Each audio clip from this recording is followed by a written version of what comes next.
세계 대표 스피커 두 영맨들의 화끈한 토론 한판 YMCA 토론 시간입니다. 오늘도 두 분 영맨과 함께하겠습니다. 여수와 순천 YMCA 김대희 김석 총장님 어서 오십시오. 네, 안녕하세요. 네, 안녕하세요. 저희가 지난주에는 이례적으로 한 주 좀 쉬어갔습니다. 어떻게 미니 방학 같은 개념으로 2주간 잘 보내셨습니까? 김대희 총장님? 네, 뭐 지난주 방송이 쉬면서 제가 전남연대의 운영위원장인데요. 예. 우리 김석 총장님도 같이 운영위원으로 참여하는데 9개 단체 활동가들이 제주도로 2박 3일 쉼 여행을 다녀왔습니다. 쉼 여행? 네. 출장 아니고요? 네. 각 단체 연대의 단체는 전남 시민단체 연대회는 14개 정도 단체로 구성되고 있는데 김석 총장님은 못 오셨어요. 순천 YMCA 너무 바쁘셔가지고. 나머지 그 참여하는 9개 단체 대표하고 활동가들이 2박 3일 일정은 하나도 없습니다.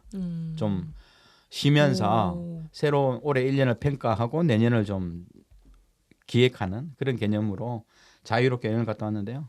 일단은 집과 사무실을 벗어나는 그 자체가 여행은 자체가 즐거운 거죠. 그게 여행의 묘미죠, 뭐. 네, 그렇게 매력이고. 하면서 어떻든 전남연대회가 전남 도민들 속에서 시민사회가 가지고 있는 다양한 문제와 이슈, 주제에 어떻게 좀 대응을 하고 예. 시민사회가 가지고 있는 이 자율성의 바탕으로 새로운 좀 영역들을 개척해야 되는데 그런 과제에 대해서 함께 이야기 나누고 하면서 네. 내년도도 좀 저희들도 빡세게 좀 준비를 하려고 합니다. 예, 잘도 쉬고 오셨네요. 충전의 시간이 당연히 필요합니다. 김석 총장님 어떻게요? 못 가셔서. 저요? 사실 부러웠습니다. 뭐, 네. 오메기 또 보냈습니다. 네, 오메기 너무 사적인 이야기를 많이 하죠. 하여튼 뭐 많은 분들하고 교류하고 막 그랬으면 좋겠는데 네. 아니, 워낙 일이 많은 걸 떠나서 저에게 이제 주어져 있는 일들이 좀 많았어요. 일단은 2주 동안이었는데 19일 날은 그 순천 지도가능 발전 협의회에서 인구 소멸을 대비한 뭐 ESG 2040에 대한 포럼이 있어서 그 자리에 또 제가 또 그 행정이 어떤 읍면동 중심이 아니라 마을 관점으로 좀 전환하자라고 하는 발표가 좀 있었고 예. 그다음에 이제 되게 지금 순천 지역 시민사회가 예. 행정 그 모니터 연대라고 있는데 예. 이번에 순천시 의회 행정사무감사를 아주 그냥 잘 준비하고 있습니다. 그래서 이번에는 원래 운영위원장이 YMCA가 맡고 있었는데 이 운영위원장 자리를 YMCA가 가지고 있을 때는 좀 존재감이 없었거든요.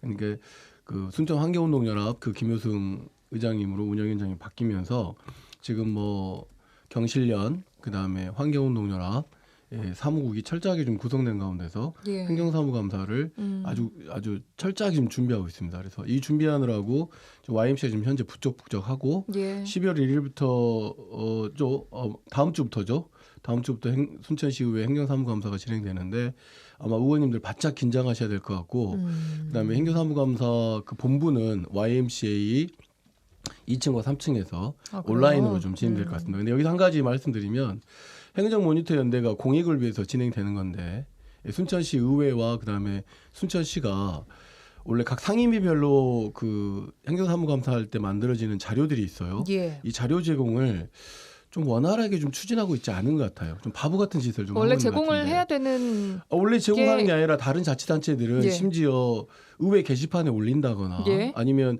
별도로 그런 책들을 좀 제공해서 어떤 그 모니터와 관련된 일들이 시민들이 주인이잖아요. 예. 예. 좀 너무 바보 같은 것 같아요. 시민들이 주인인데 거꾸로 본인들이 주인 행세를 하는 모양새여서 제가 볼 때는 이번 행정사무감사의 모니터와 관련해서 그 순천시청도 마찬가지고 순천시 예. 의회도 마찬가지고 시작부터 굉장히 그 뭐랄까 굉장히 좀 날서게 만들고 있는 것이 본인들에게 유리하지 않을 거다. 또 한 가지 드리는 말씀은 그럼 왜 시민단체가 이렇게까지 행정사무감사에 직접적으로 나서 모니터를 하느냐. 시민이 주인이기 때문에 그러는 거예요.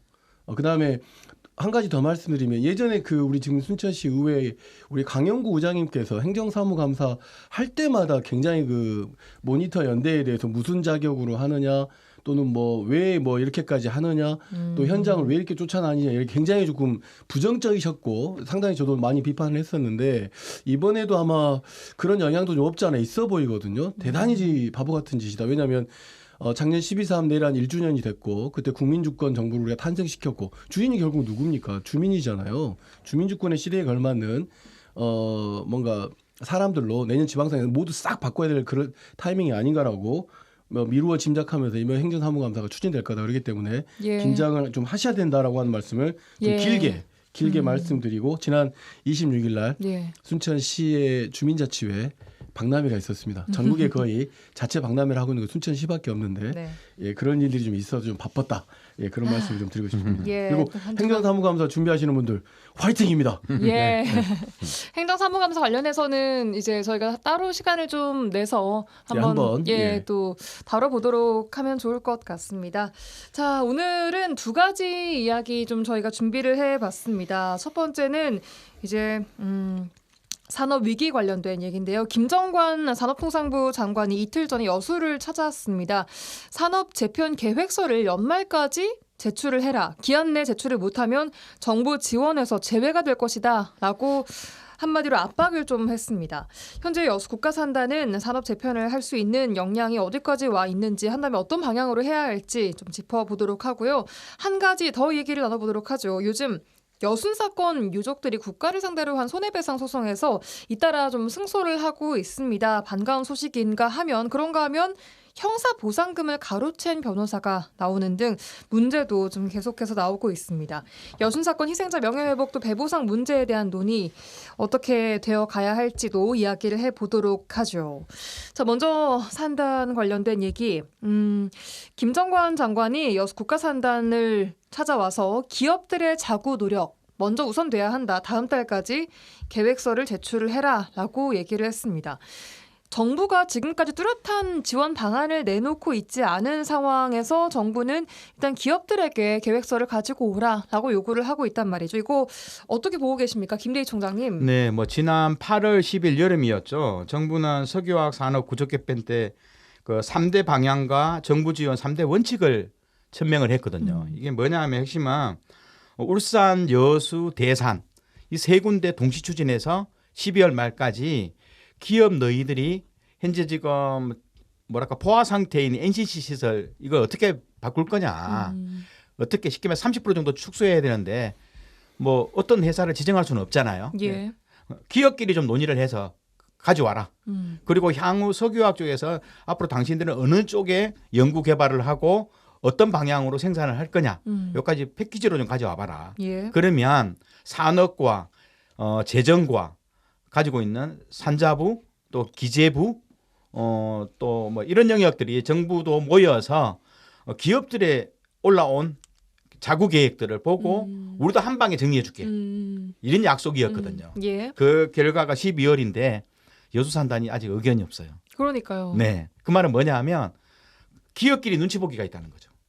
그러니까 이거 눈치 볼 때가 아닌 거 아닙니까? 한 달밖에 그렇죠. 안 남았는데. 그래서 김정관 장관은 경고 비슷한 말을 한 거죠. 그러면 12월까지 안 올라오면 우리는 너희들 기업 지원 죽든 살든 끊겠다. 이 내용이거든요. 예. 그러면서 나머지 그 협력업체라든가 노동자 뭐 이런 영역까지도 좀 예. 전체적인 그림들을 기업이 내야 되는데 뭐 울산은 좀 의견을 보였어요. 예. 울산 쪽은 예. 물론 이제 SK가 주도했지만 어떻든 의견을 가져왔고 대산도 지금 그러한 의견들을 모으고 있는데 여수는 생각보다도 좀 더디게 갔다. 뭐 이렇게 볼 수 있겠습니다. 그러게요. 이렇게 정부가 지원 방안, 지원 계획 가지고 지원해 줄 테니까 계획서를 가지고 와라라고 이렇게 얘기를 한 부분 어떻게 보고 계십니까, 김석 총장님? 일단 뭐 울산, 여수, 대산 산단을 그 지정해서 진행한 건 각각 산단이 독립적으로 존재하지 않잖아요. 그러니까 회사 중심으로 이루어지기 때문에 그러니까 회사에서 먼저 선행 조치를 충분히 할 수 있을 거라고 판단을 했을 거라고 정부는 생각하거든요. 예. 그래서 이번에 이제 김정관 장관이 내려와서 찾았던 요구 중에 하나는 그런 거죠. 일단 기업은 효율성을 따지는 조직이에요. 그러니까 무엇이 절차를 줄이고 본인들의 이득이 될 것인가라고 하는 것을 기업의 목표잖아요. 근데 예. 행정은 효과성이란 말이에요. 그러니까 예. 이 산업단지 위기가 가져왔을 때에 기업도 굉장히 큰 피해이겠지만 지역사회 전반에 미치는 영향을 해소하기 위해서 이 지역에 얻어지는 사회적 피해를 좀 줄이기 위한 방법으로 정부할 수 있는 일을 찾는 거라는 거죠. 예. 그럴 거면 방법은 누가 먼저 내놔야겠습니까? 기업이 먼저. 다양한 형태의 1, 2, 3, 4 뭐 안을 내놓고 정부가 예. 이렇게 초이스할 그러니까 선택할 수 있도록 하게 하고 그 정책에 대해서 민간 거버넌스를 만들어줘야 되는데 그런 것들이 지금 현재 만들어지지 않은 상황이 지금 김정관 그 장관이 순천 아니 여기 여수 국가선단에 내려와서 지금 드러나 버린 거잖아요. 예. 그러니까 이거 뭐냐면 사실 불안한 요소라고 보여진단 말이에요. 지역에 예. 주는 시그널은 예. 기업도 정부도 크게 준비를 못 하고 있다라고 하는 것들이 되면서 우리 지역이 가지고 있는 석유화학 산업단지에 대한 위기가 어떤 해법이 있다기보다는 뭔가 좀 의견이 조율되고 있지 못하구나라고 하는 시그널을 주는 것 같아서 조금 좀 조심스럽지만 기업 차원에서 먼저 조금 안을 만드는 것이 맞습니다. 그게 맞다고 김 보십니까? 총장의 두 분 다? 말씀처럼 왜냐하면 저희 전문가 아니거든요. 결국은 기업이 이야기하는 건 그거잖아요. 관련된 소재와 관련해 가지고 어쨌든 중국에 밀려 있고 그러다 보니 계속 이 공장을 운영하는 것 자체가 손해인 과정에서 그러면 산업 구조를 전환해야 되는데 예. 이 전환에 대한 정부의 정책과 내용들이 결합되어 있느냐, 할 수 있느냐 없느냐 우리는 잘 알 수 없는 내용이기 때문에 예.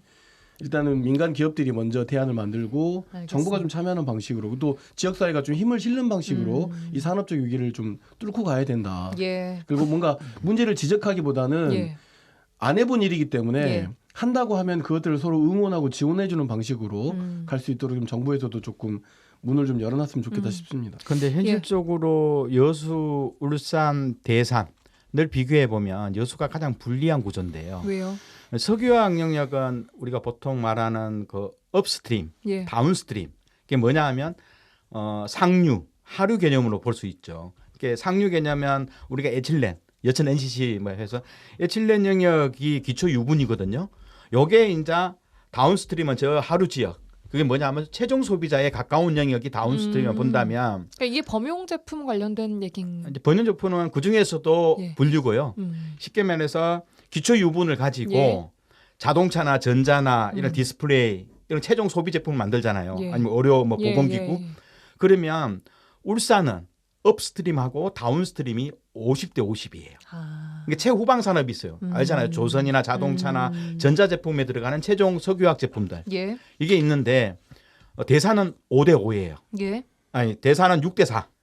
그러니까 40% 정도는 마지막 최종 그 정밀화학으로 빠져서 이런 플러스 아니 다운스트림. 예, 다운스트림 예. 영역인데 문제는 여수는 7대 3인 거예요. 쉽게 말해서 여수는 다운스트림 영역이 더 적은 적어요. 거예요. 그럼 뭐냐면 업스트림이 기초 유분이잖아요. NCC. 여기서 과대 생산되는 거거든요. 예. 중국하고 사우디하고 경쟁하면서 중국이 물밀듯이 이제 풀어내고 있으니 또 이게 막힌 거야. 그동안 중국에 수출했던 것이 작년부터 중국이 이제 자체 생산해 버리니까. 공급 과잉. 예. 근데 울산이나 여기는 기초 유분 쪽에서 흔들리더라도 최종 소비 영역이 풍부하게 있으니까 상관없잖아요. 그럼 여수는 후방 산업이 없는 거예요. 다운스트림. 그러다 보니 여수는 신속한 대응이 필요한 거예요. 예. 그래서 결국은 우리나라는 한 30% 정도의 NCC 에틸렌 영역들을 줄여야 되는데 예. 이 규모가 공교롭게도 여천 NCC 생산 규모예요. 그러니까 전체. 네. 그래서 결국은 여수 산단이 어떤 결정을 해야 되는지 대산 같은 경우는 롯데케미칼하고 현대케미칼이 합의를 봤거든요. 예. 서로 얼마만큼 줄이자 그리고 예. 합치자 뭐 이런 거 했는데 여수는 아직 그것이 결정이 안 되니 더욱더 취약한 상태로 가는 거죠. 뭐 이런 상황 속에서 결국은 정부 입장도 그동안 기초 유분 이제 더 이상 국제적으로도 경쟁력이 없는 예. 약간의 기술과 자본만 있으면 생산해낼 수 있는 기초 유분을 줄이고 정밀화학 쪽 고부가가치의 쉽게 말해서 접착제라든가 특수 뭐 내열 뭐 화재에 또 강한 특수 영역의 정밀화학 쪽으로 좀 세분화시켜 봐라. 예. 그러면 이제 NCC라는 거대한 공장과 설비들을 예. 없애고 예. 여기는 다양한 돈이 되는 예. 고부가가치의 정밀화학으로 재편될 준비를 해야 되는 거죠. 이러한 과제들이 단순하게 줄이는 것 못지않게 정부는 기업 스스로가 앞으로 50년 후에도 석유화학 사업이 살아남으려면 예. 더 이상 중국하고 경쟁하는 값싼 본용 제품, 플라스틱이나 뭐 비닐 종류 그거 만들지 말아라. 좀 돈 되는 걸로 만들어 봐라. 이제 이런 방향을 제시했고 기업은 그러한 의견까지도 제시를 해야 되는 겁니다. 그러니까 전환 방향은 그런 쪽으로 고부가가치 네. 산업으로 가야 한다라고 네, 그렇죠. 보시는 거고 그대로 이제 여수 이 자리에서 네, 이 그렇죠. 업종만 바꾸는 방향으로. 근데 이제 대체적으로 우리가 수많은 인력과 뭐 2조, 3조, 5조 예. 거대한 자본이 NCC라는 이 거대한 그러니까요. 설비 제품에 대부분 그러니까요. 들어갔거든요. 그러면 한 70명에서 80명 정도의 소규모 특수 정밀화 계사를 만들어야 세분화시켜 봐야 되거든요. 공장도 이렇게 5만 평, 10만 평이 거대하게 필요하지 않거든요. 예. 뭐 그 정도라면 우리가 뭐 10,000평, 2만 평 정도만 가지고도 얼마든지 갈 수 있기 때문에 이제 여기도 또 돈이 들어가는 거죠. 이제 그런 것들을 제대로 그런 계획서를 가져오면 정부가 지원도 하겠다는 거예요. 그러면서 거기에 필요한 연구개발, 어떤 설비를 어떤 제품을 만들지 이 예. 제품은 굉장히 비싼 거잖아요. 예. 소규모 생산이지만 돈 예. 되는 거잖아요. 그래서 뭐 우리 KF21 특수들로도 다 정밀화학 영역이거든요. 그랬을 때 지역의 대학하고도 연구해서 R&D가 산학. 서울과 대전에서만 이루어지거든요. 지역 대학도 살고 연구 개발도 살고 특허도 가지고 뭐 그런 영역에서 많이 좀 고민을 알겠습니다. 해볼 필요가 있다고 봅니다. 김석 총장님 같은 경우에는 이거 어떻게 재편 방향을 좀 갖고 가야 한다라고 생각하고 계세요? 그러니까 방금 김대희 총장님 말씀 들어보면 다 맞는 말이잖아요. 근데 그걸 그동안 안 해왔잖아요. 막막한 거죠. 사실은.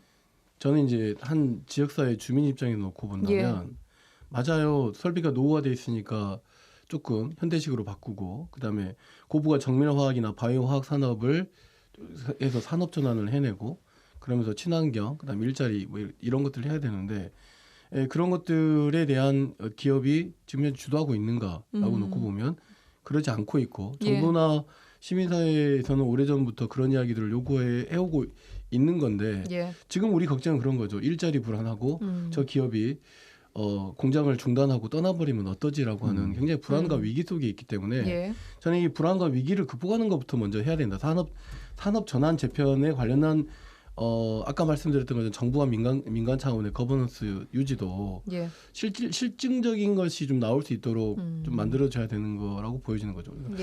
걱정이잖아요. 사실은 그럼요. 여기 석유화학 산업단지가 저렇게 위기에 빠지면 여수, 순천, 광양 모두 다 영향이 엄청 심각하게 있을 텐데 그 위기에 대한 것들을 정치인 그다음에 자치단체장들이 모두 함께 이 위기를 극복하기 위한 뭔가 원팀으로 이루어져야 하는데 그런 것들이 이루어지지 않은 거에서 자꾸 문제만 지적하고 있는 거죠. 그래서 이제 뭐 다음 달까지 되는데. 무조건 가지고 와라라고 이제 못을 좀 박은 것 같아요. 뭐라도 좀 해봐야 되니까 맞습니다. 뭐라도 좀 해야 된다. 뭐라도 좀 해서 그래도 뭐라도 좀 하는 과정들이 있어야 뭔가 시민들도 참여할 수 있게끔 하고 그다음에 기업 노동자 그다음에 정부가 뭔가 좀 전환에 대한 구체적인 그림들이 그려낼 수 있지. 저는 이걸 보면서 좀 마지막으로 하고 싶은 것이 김영도 도지사가 문제예요. 왜냐하면 전라남도에 석유화학 위기 대응팀이 있고 철강 위기 대응팀이 있어요. 동부 쪽은 철강과 석유화학은 진짜 중요한 영역이거든요. 근데 이 위기 대응팀을 남학 도청에 두고 있어요. 기업들은 전남 동부본부에 동부지역본부 가깝잖아요. 근데 기업 보고 오라 그래요. 남학까지 도청까지. 아니 이 위기 대응팀은 아니 산업 현장에 있어야 될 거 아니에요. 동부지역본부에 들어와서 있으면 되는데 도지사 밑에서만 앉아 있는 거예요. 근데 대책은 하나도 없는 거예요. 상당히 이건 전라남도는 거의 방치하고 있다. 석유화학과 철강 위기에 대해서 저는 그렇게 생각합니다. 알겠습니다. 자, 이쯤 정리를 하고 이제 여순 사건 이야기로 좀 넘어가 보도록 하겠습니다. 아까 초반에 오프닝에서 말씀을 드렸었는데 최근 여순 사건 특별법 개정 논의들이 지방선거 탓인지 좀 수면 아래로 가라앉아 있는 느낌이 좀 듭니다. 이 부분 먼저 어떻게 보고 계시는지 들어보겠습니다. 김석 총장님. 네, 작년에 그 계엄 당시에 12월 8일이죠. 여순 사건 특별법이 개정돼서 조사 기간이 연장이 됐습니다. 그러니까 이에 따라서 앞으로 2년 안에 진상조사 보고서 작성 기획단이 진상조사 보고서를 작성을 해야 되는데 반갑게도 이제 어제 그 여순 사건 진상조사 보고서 작성 기획단이 출범을 좀 알렸습니다. 그래서 김덕중 그 빨갱이의 탄생이라고 했던 김덕중 박사가 그 단장을 맡게 되는 것 같은 그래서 제2기 이 기획단의 출범과 이 진상조사에 대한 의지는 이 구성원으로서 충분히 좀 보여주는 것 같다. 그렇다면 이제 진상조사 보고서가 2년 안에 나와야 되잖아요. 그러려면 지금 현재는 위원도 마찬가지고 기획단도 마찬가지고 상임 구조가 있지 않기 때문에 비상임 구조란 말이에요. 무슨 말이냐면 위원 중심으로 돼 있다 보니까 회의하다 끝나버릴 가능성이 높아요. 그러면 무엇이 중요하겠습니까? 전문 인력이 굉장히 중요하거든요. 진상조사를 지원할 전문 인력이 지금 현재는 단 3명밖에 없어요. 그렇기 때문에 인력을 충원해야 되고 그다음에 이 예산이 작년 정부 대비에 비해서 예산이 수립되어다 보니까 작년 정부 누구였으면 윤석열 정부였지 않습니까? 그러다 보니까 여순 위원회 예산이 굉장히 뭐랄까 진상조사에 집중돼 있지 않아요. 이 예산을 그래서 뒤늦게 확인하고 국회 행정안전위원회를 비롯해서 많은 분들의 노력으로 지금 현재 인원 충원과 예산 증액에 대한 요구를 지금 현재 해놓고 있는 상황인데 예. 정부의 동의가 있어야 되는데 정부의 동의가 아주 명확하지 현재 있지 않아서 예. 이 진상조사 보고서 작성 기획단이 2기가 출범한다 하더라도 예. 이게 과연 일할 수 있겠는가? 시간도 없고 사람도 없고 돈도 없이 이 국무총리와 대통령이 진실을 밝히겠다고 하지만 그걸 뒷받침해 줄 수 있는 현실은 아니다. 이런 것들이 좀 하나 걱정이고 말씀 주셨던 것처럼 이 특별법 개정 논의가 지금 현재 멈춰 있는 것처럼 보이는 것은 이런 현실적 문제가 드러나고 있지 않기 때문이라고 보여지거든요. 그래서 이번에 진상조사 보고서 작성 기획단의 예산 증액 요구가 만약에 삭감돼 버린다고 했을 때는 특별법 전면 개정에 대한 내용으로 여순위원회와 실무위원회가 상임위원이 없는 문제로 지금 굉장히 조금 이원화되어 있는 체계를 단일한 것으로 좀 체계도 하고 지원 인력이 마땅치 않으면 아주 예. 전면적으로 쇄신하는 방법으로 이 특별법이 개정될 수 있기 위한 노력을 제가 볼 때는 정부 차원이나 국회에서 기다릴 게 아니라 예. 시민사회에서 여순 특별법 전면 개정에 대한 논의를 내년 지방선거에 중요한 공약으로 내세워가지고 이 특별법 개정을 내년에 좀 진행될 수 있도록 하는 것이 맞지 않느냐라고 하는 것을 제 개인적인 소견을 갖고 있습니다. 예. 김대희 총장님. 네네. 제가 보기에도 하여튼 선거를 통해서 예. 요구를 할 수밖에 없는 구조거든요. 그래서 현재 지금 기간을 연장한 이유 중에 하나도 기본적으로 이 희생자나 유족에 대한 신고 접수가 되면 지자체 차원이라도 인력을 보강해서 이거 빨리 조사 완료해서 올려야 되는 거거든요. 근데 이 조사 완료 비율도 굉장히 적어요. 그거 안 되고 있고 그래서 기간이 안 늘어났다면 어쩔 뻔했는가 예. 싶은데 지자체는 또 지자체 나름대로 해야 될 역할이 굉장히 강한데 예. 제가 보기에는 지사님이나 도지사님이나 시장 군수님들 해당 지역 예. 이거 안 챙기고 있어요. 전혀 안 챙기고 있습니다. 현재 지금 몇 명이 접수되었고 접수에 따른 조사원들 조사 완료 내용이 몇 프로인지 그리고 이렇게 조사 완료율이 떨어지는 이유가 뭔지 예. 이런 게 좀 챙겨보고 그리고 우리가 정부에 대해서 뭘 건의해야 되는지 이런 절차들이 있거든요. 예. 이것을 시장님이 직접 챙겨야 되는 거예요. 이게 뭐 과장이나 담당 6급 팀장이 해서 그냥 보고서 올리는 게 아니라 시장님은 한 달에 한 번씩이라도 도지사님은 딱딱 챙기고 위원회 예. 10건 열면서 대책을 내야 되는데 전혀 무관심해요. 한 가지 더 말씀드리면 이여순 사건 관련해서 역대 대통령으로는 최초로 지금 이재명 대통령이 진실규명과 국가폭력에 대한 언급을 했단 말이에요. 그 당시에 이제 조선일보를 비롯해서 많은 보수 언론들이 여수는 반란이다라고 하면서 굉장히 강력하게 할 때 미안하지만 여수, 순천, 광양 시장들 도대체 어디 있었습니까? 적극적으로 대응하고 우리 도시를 반란의 도시로 만들 때 적극적으로 대응하지 않았고 그다음에 이렇게 역사를 왜곡하는 사람들에 대해서 처벌할 수 있는 규정이 없잖아요. 이여순 사건 특별법 개정안에는 뭐냐면 역사 왜곡뿐만 아니라 진상규명을 방해하는 것들에 대한 처벌 규정까지 좀 있으면서 예. 다시는 이런 역사 왜곡들이 없는 가운데서 진짜로 진상규명이 될 수 있도록 예. 상임위원 제도도 그렇고 법률의 확장도 그렇고 그다음에 이 여순 사건을 왜곡하는 문제까지도 좀 거론돼서 좀 처벌이 안 되더라도 그런 상응할 만한 조치가 예. 가능할 수 있는 것까지 포함돼야 되기 때문에 이 부분에 좀 적극적으로 나서죠. 대단히 좀 비겁한 것 같아요. 지자체 예, 장들에게 하시는 왜냐하면 말씀이신 정부에게 거죠? 예산을 따올 때는 그야말로 있는 거 없는 거 다 이렇게 하면서 지역사회에 굉장히 중요한 역사적 사건에 대해서는 이런 방구 없는 자치단체장들이 우리가 왜 존재해야 되는 거죠? 대단히 심각한 어떻게 보면은 태업이다라고 저는 그렇게 말씀드리고 싶습니다. 네. 태업이다까지. 예. 입장이 나와야죠. 전라남도 입장 나오고 여수 입장 나오고 순천 입장 나오고 광양 입장 나오고 구례 입장 나오고 보성 입장 나오고 고흥 군수 입장 나와가지고 우리 지역에서도 여순 사건이 왜 반란이냐. 여순 사건은 반란이 아니다. 국가폭력이다라고 딱 인정하고 해야 되는데 그러다 보니까 여순 사건 특별법이 통과되고 난 이후에 자꾸 위령탑을 어디다 만든다는 등 공원을 어디다 만든다 여기에 예. 집중돼 진상규명에 좀 집중했으면 좋겠다. 그래야 특별법이 전면 개정도 된다. 좀 힘을 좀 합칩시다. 네. 이건 의지의 차이라고 보시는 거예요? 아니요. 관심의 차이이기도 하고 관심이 없는 것이죠.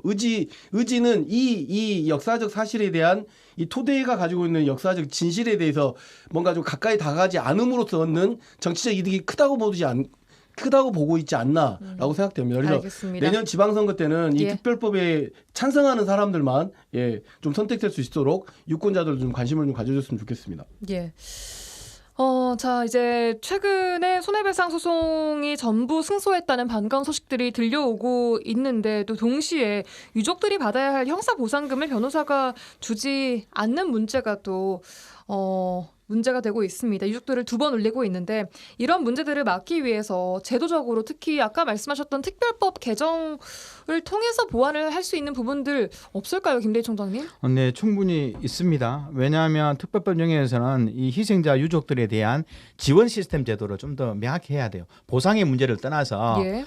지방 정부에 그 사업을 위임하더라도 지방 정부 내에서는 이 희생자 사고 접수 말고요. 예. 요걸 좀 지원해 줄 수 있는 행정적으로. 그래서 여러 가지 사법적 판단에 따른 예. 여러 가지 뭐 보상금이라든가 아니면 여러 가지 생계 지원이라든가 이런 것들을 좀 지방 정부가 촘촘하게 지원해 줄 수 있고 체크할 수 있는 영역으로 좀 가야 되고, 사실상 이건 법 이전에 네. 지자체가 생각만 있다면 관심만 있다면 조례를 통해서 유족 지원 시스템 팀을 만들 수도 있거든요. 이런 형사보상금 뭐 지급이 안 되는 변호사 개인의 이런 문제들 또한 조례로 할 그렇죠. 수가 있는 거예요.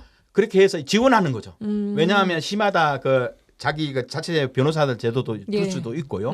변호사 정도를 이 팀에 예. 한시적으로 정무팀으로 채용해서 특히 소송에 따른 지원들, 이건 개별 소송이잖아요. 예. 그러면서 결국은 소송도 변호사끼리 할 때도 문제가 있을 수 있거든요. 그럼 예. 한번 들여다보면서 이거 변호사하고 계약을 맺을 때, 소송 계약을 맺을 때 성공 보수 이런 문제를 명확히 해야 되는 거죠. 물론 이제 변호사들도 할 때 유족들하고 성공 보수는 얼마로 받는다 하고, 그럼 나머지 입금은 뭐 예를 들어서 소송을 했던 희생자 유족 통장으로 돈이 들어가도록 정부에서 보상금이 뭐 이런 시스템들을 좀 들여다볼 수 있는 생각만 있다면, 평소에 예. 이런 문제를 꼼꼼히 들어봤던 시장 군수님이라면 예. 야, 이러다 이 문제가 생길 수 있겠구나 하고 미리 좀 문제가 예측되는 부분들은 미리 예. 보완하고 예방할 수 있는 그러한 좀 실무 지원 부서가 좀 저는 필요하다고 봅니다. 예, 그 알아보니까 뭐 직접 지급하는 방식도 여러 가지 좀 문제들이 네. 있더라고요. 또 이게 그렇죠. 뭐 유족이 여러 명이 있고 하다 보니까 이런 부분을 또 잘 해결하기 위해서 변호사가 있는 것인데 이런 문제가 발생을 하고 있어서 좀 안타깝습니다. 김석 총장님 어떻게 보십니까? 일단은 국가를 상대로 하는 손해배상 소송에서 지금 계속 승소하고 있는 것은 그만큼 여순 사건에 대한 진실들이 대중적으로 많이 알려지고 있고, 근데 그 당시에 정말 재판도 없이 또는 말도 안 되는 방식으로 사법체계를 통해서 뭐 이렇게 구금과 감금과 심지어는 뭐 이렇게 직결 처분까지 이루어진 것에 대한 국가적 반성들이 지금 현재 소송평가 청구 소송소에서 나타나고 있는 것이죠. 예. 그런 가운데에서 이제 이 변호사들의 이 일탈 문제를 제동을 걸기 위한 것도 정부나 자치단체 차원에서 조금 고려 좀 해야 된다고 생각하고, 예.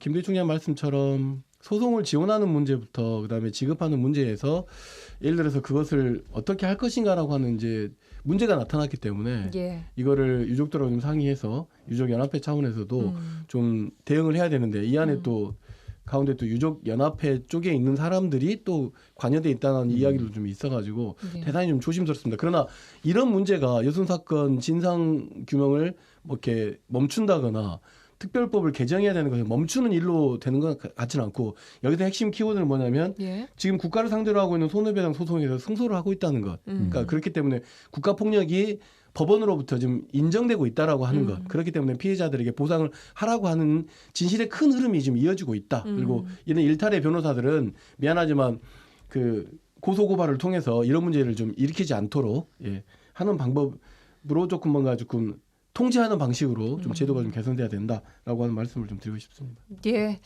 자, 어쨌든 뭐 남은 지방선거의 뭐 과제 중에 하나로 또 여순 사건을 이제 얘기를 계속 주고 계신데, 왜냐하면 2년밖에 남지 않았습니다. 2년이란 시간이 정말 일기 진상조사보고서 기획단이 허송세월하고 역사회고로 보내버린 거라 2년 안에 보고서가 써질 거라고 막막하게 기대하면 안 됩니다. 그렇기 때문에 총력 집중을 해야 된다. 그래서 이재명 정부 안에서 진상조사 보고서를 받아야 됩니다. 받아야 되고 국가에 사과가 있어야 되고 예. 손해배상에 대한 전반적인 인식이 이루어져야 되고 그것을 전체 국가가 반성하고 사과한 것에 대한 굉장히 우리들로서는 뭔가 추념하고 기념하는 뭔가 역사적 기념관들을 만들어내야 되는 거죠. 이게 순서가 이루어져야 되는, 이재명 정부 안에서 이루어져야 되기 때문에 제가 사실은 마음이 좀 급합니다. 네. 예, 알겠습니다. 여기까지 오늘 마무리하도록 하겠습니다. 오늘도 여수와 순천 YMCA 김대희, 김석 총장님 두 분과 함께 해봤습니다. 고맙습니다. 네, 감사합니다.